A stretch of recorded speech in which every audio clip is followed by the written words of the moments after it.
Hi, this is Laura McHarrie at The Hidden Edge. And this is Nigel Davey from SME Needs, and this is another one of our 10-minute podcasts. Today we are talking to Emma Friendship-Kilburn, the formidable force behind Power, Sales and Marketing. She's going to give us her take on the problem with simply picking up the phone. Emma, I am so delighted you've joined us for today's podcast. You and I connected when you first launched your business. I was impressed then with your joie de vivre, and it certainly hasn't diminished since. For our audience, tell us who you are, what you do for your clients, and what that amazing claim to fame is that you've got. Hello, so it's a pleasure for me to be speaking with you both today. Thank you very much for inviting me along. So to tell you a little bit about me and who I help, essentially I'm a direct communications consultant. So I have run my business for the last 4.5 years in Dorset. I support SMEs and micro businesses, and I help them with formulating their go-to-market strategy. So essentially helping them to perform sales and marketing outreach activities, including telemarketing as my specialism.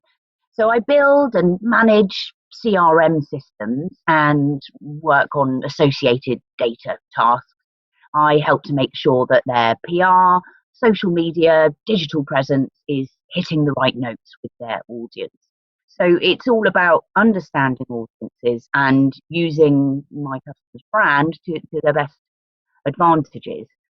So everything that I do for my customers is with a growth and lead generation sort of mindset. There's an opportunity to be found.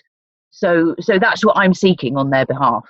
I build relationships for my customers on a white label basis, and I help them to build their businesses, to grow their businesses. So a core element of my success is in learning to understand what truly matters to them. It's their story, and then we will define clear and measurable goals, and I identify and plan their campaigns. So my hero service is the telemarketing and telesales offering. And let's face it, this is at a very basic level. It's talking to people, it's making friends, which I love to do, and it's gathering information. So I look for windows of opportunity and working to open those windows. So this is getting a seat at the table by clinching the deal, by booking the appointment, building trust. I love being on the telephone. I come from a telephonist gene pool on both sides of my family, and I do believe that it's in my blood.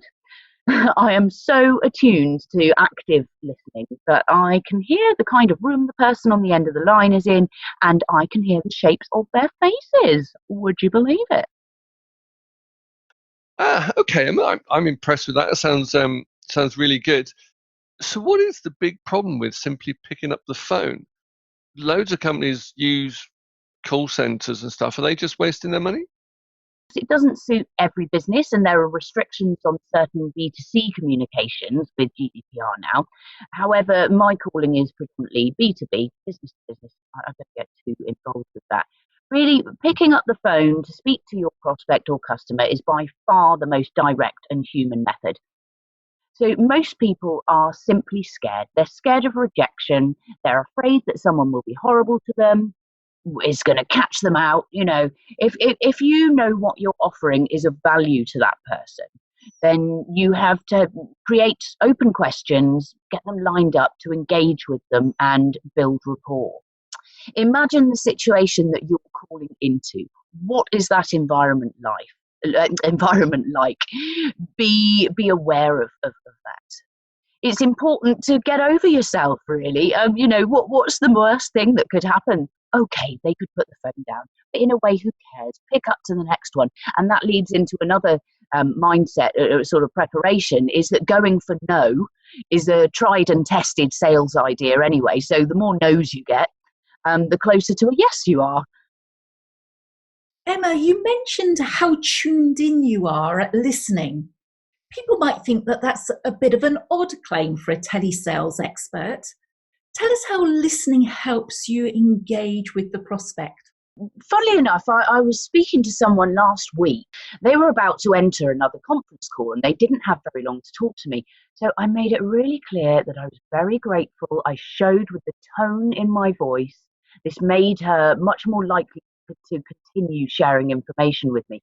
So I waited patiently as she talked. I wanted to use that opportunity to get as much information from her as possible. I only had a couple of minutes. So I reflected her language, which is always a really good practice. And that, of course, gives a sense of familiarity. It's a subconscious impression of trust.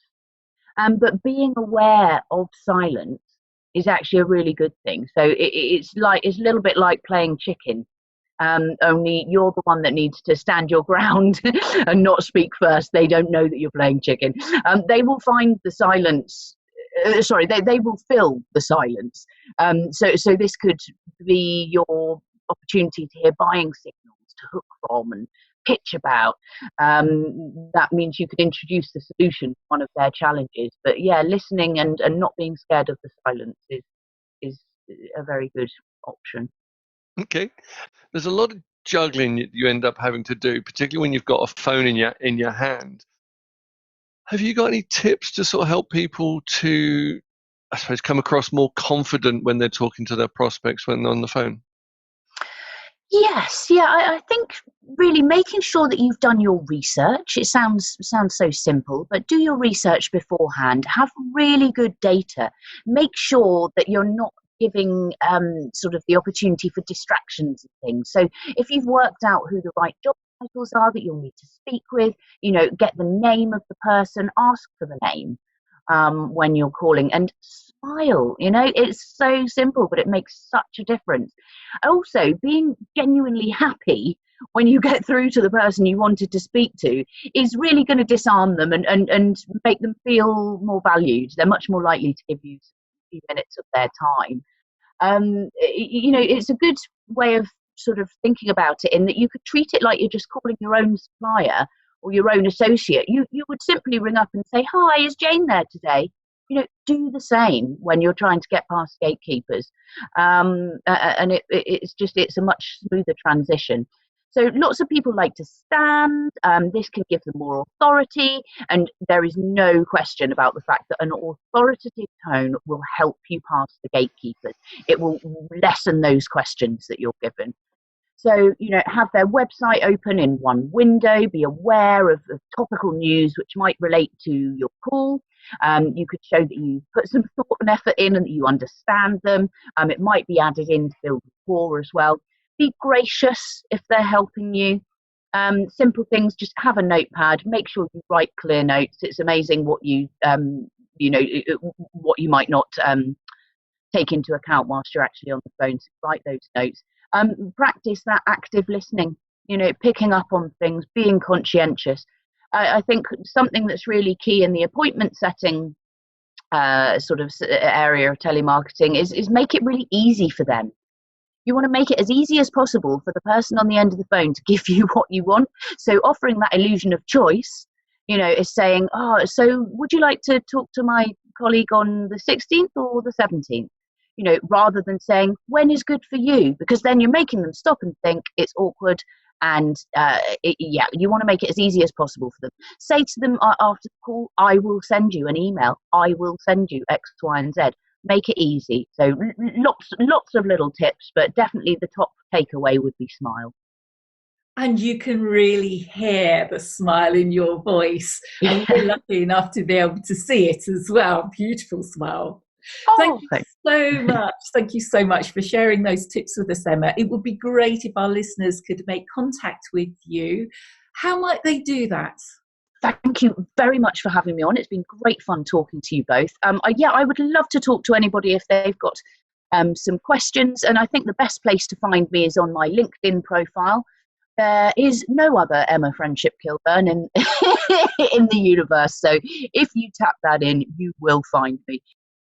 Well, thank you for that. And that brings us to the end of today's podcast. So that's me, Nigel Davey from SME Needs. And me, Laura McHarrie at The Hidden Edge. Do make contact with any of us for sound business advice whenever you feel you need it. Ooh, and please don't forget to comment on or like, follow and share this podcast.